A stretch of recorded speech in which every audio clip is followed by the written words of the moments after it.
Now, let's do this segment right here. This poor man, this poor man, Kevin Strickland, wrongly convicted of triple murder, freed after more than 40 years in prison.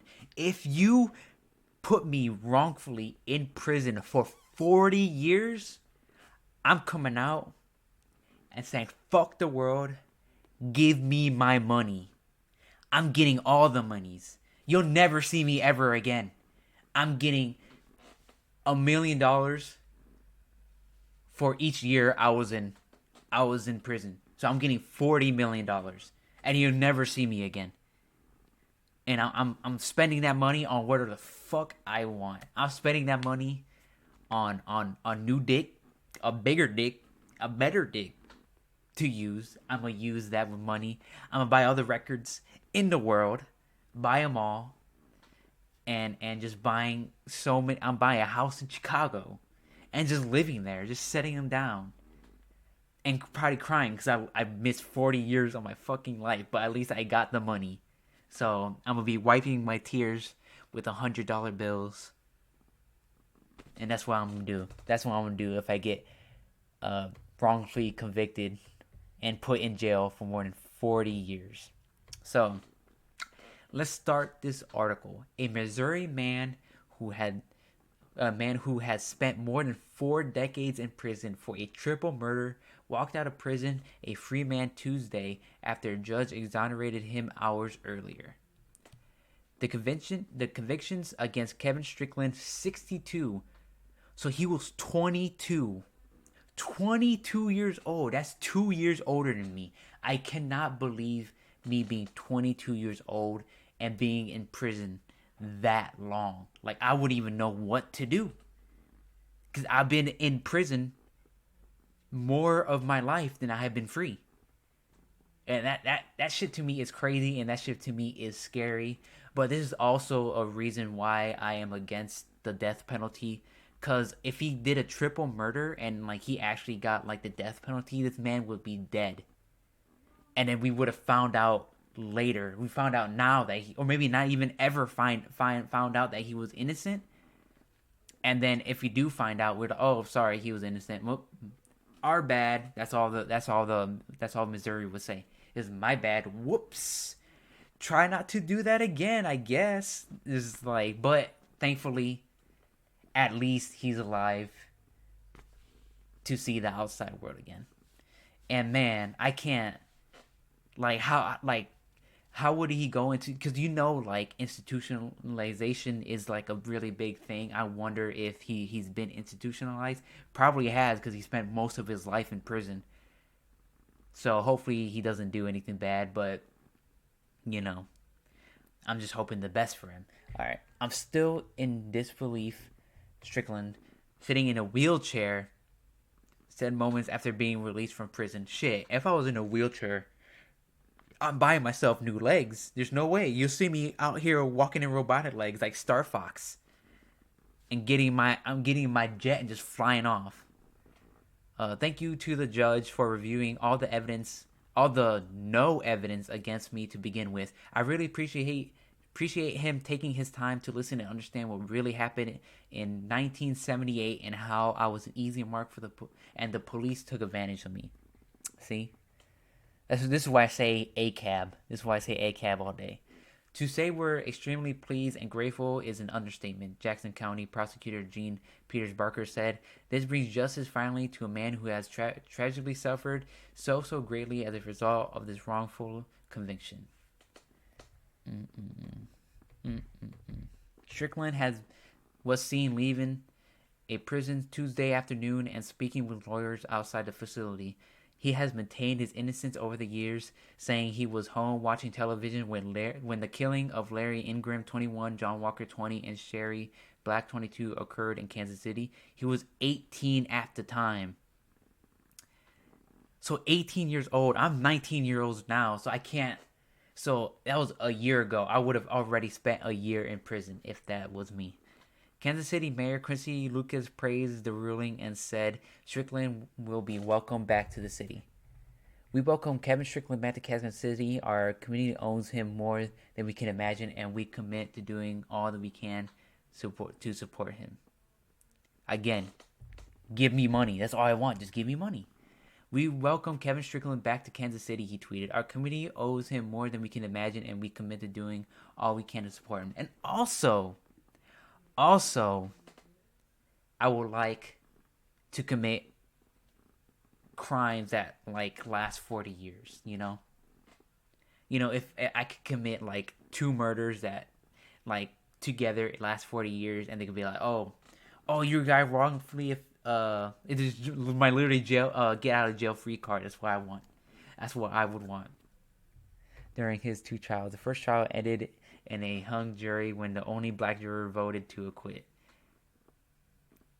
The four suspects tied up four victims and ransacked a home they were in before. Three of the victims were killed execution style. Douglas, who was Walker's girlfriend, was shot and played dead. She later said she was pressured into identifying Strickland by investigators and tried to tell political and legal experts that she identified the wrong person. She died in 2015.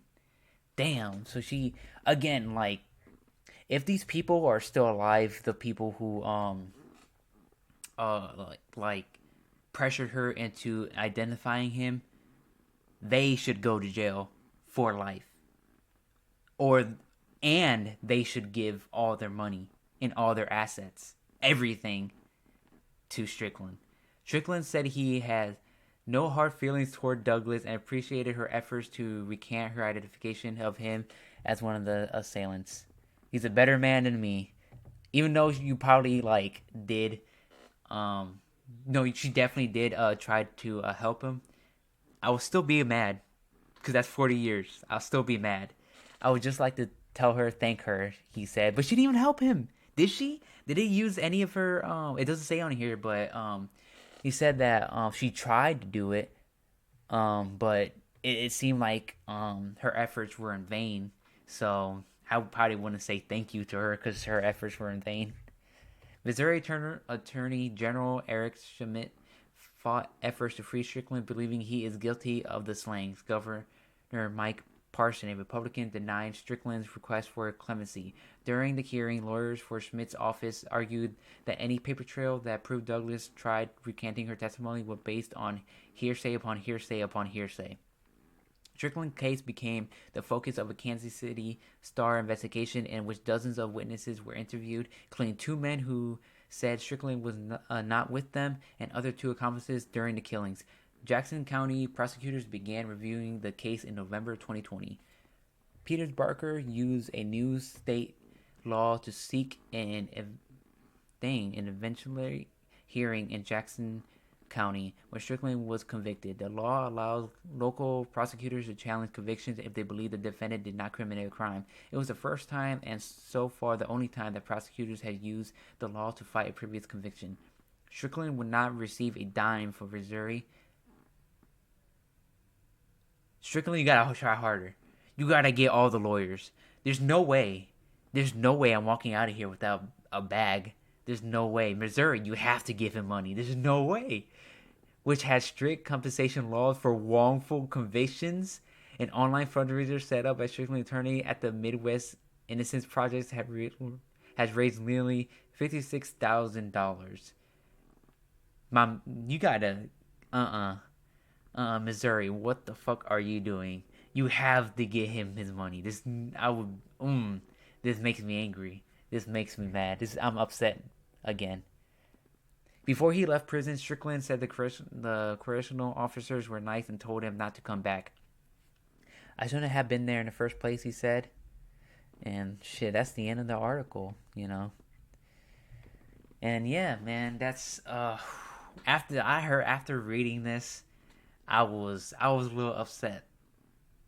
I was upset that Strickland will not receive a dime, mostly from Missouri, which I should look that up. I will look that up later and see why he cannot get the money, and why people should protest in the streets for this man to get his money. Like, for real. Like, that's the least they can do, I'll be like, just give me my money and give me a blowjob at least. Like, goddamn. Oh wait, look, he's in a wheelchair, so you can't feel it. But yeah, man, that's the end of this one. It's just crazy how this happened, and also like a reason why I'm glad that I don't know if it's Missouri death penalty, Missouri death penalty. Does Missouri have death penalty? Let me look that up. What the hell? Why does M there? Oh shit! What the hell? Okay, that's why. Have the death penalty. Romeo Jr. law. What? Capital punishment is a legal penalty. Oh shit. So shit, he got lucky he didn't get that then, since Missouri um has the death penalty. So yeah, another reason, or a good reason to get rid of that in Missouri. So people who are watching from Missouri, vote that shit out. Vote that bullshit out, because that could have happened here, and then we probably would have never heard of this, Kevin Strickland ever again. But yeah, overall, glad he's alive. Glad he's out. Again, he should get rewarded for this. He should get anything that he wants from this, because it's the least Missouri can do after ruining this man's life. And yeah, man, I hope you liked the video, and I hope you like and subscribe. Peace.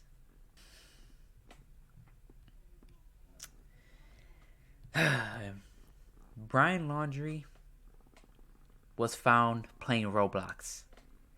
And yes, he was. He was found playing Roblox. And this is what happened. If you don't know Brian Laundrie, he is the husband of Gabby Petito, who was reported missing like a month or two ago, and she was found dead last month. And they said that the cause of her death was strangulation.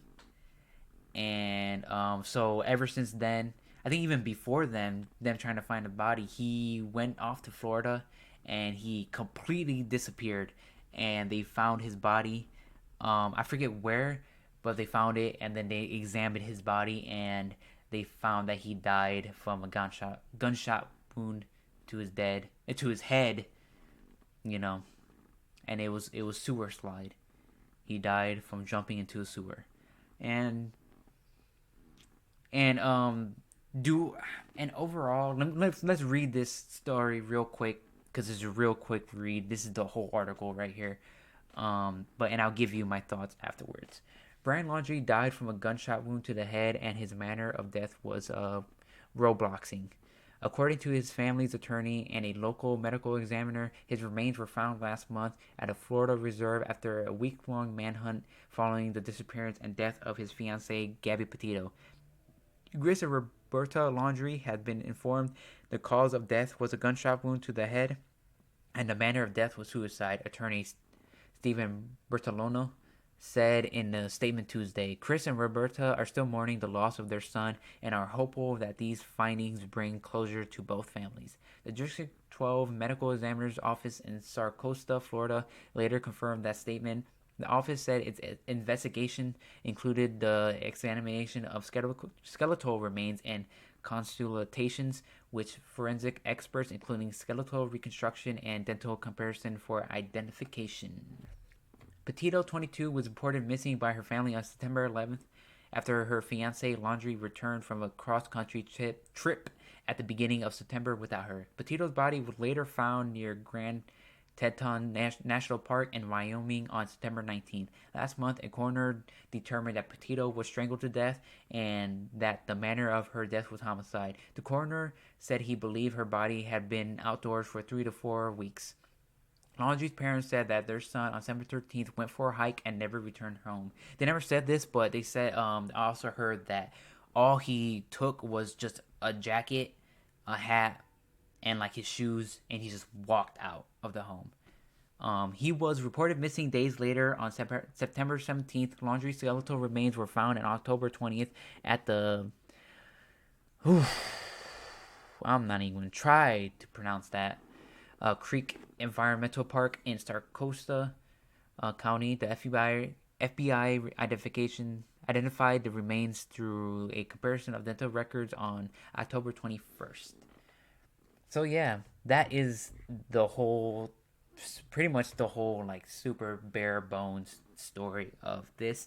And a lot of people from the moment that they realized that she was gone said that Brian Laundrie probably murdered her. And since he killed himself, and we'll probably, and it's gonna be like we'll never know like pretty much for sure that he did it. I do.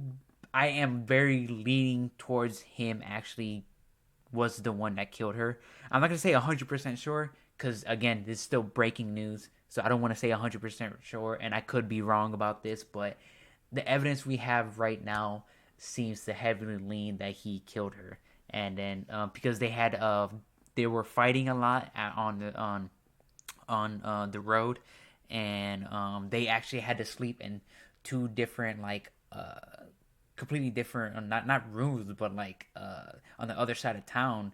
I think he slept in the big RV that they own, and she had to sleep in a hotel. And then calls were had that they were actually pretty violent towards each other. They both were fighting each other physically, and the police had to get involved and separate them. And yeah, all that information that we got does lead me to believe that he did kill her. Because eventually they did get back together, and then they left to go somewhere, and that's when she was found. That's when she was reported missing. So yeah, this was a quickie one, but I just wanted to read this article real quick, and yeah, those are my thoughts, and hopefully, there's a manifesto or something that tells us if he actually killed her or not, or we know who or what happened in the situation. But yeah, that's the end of the segment.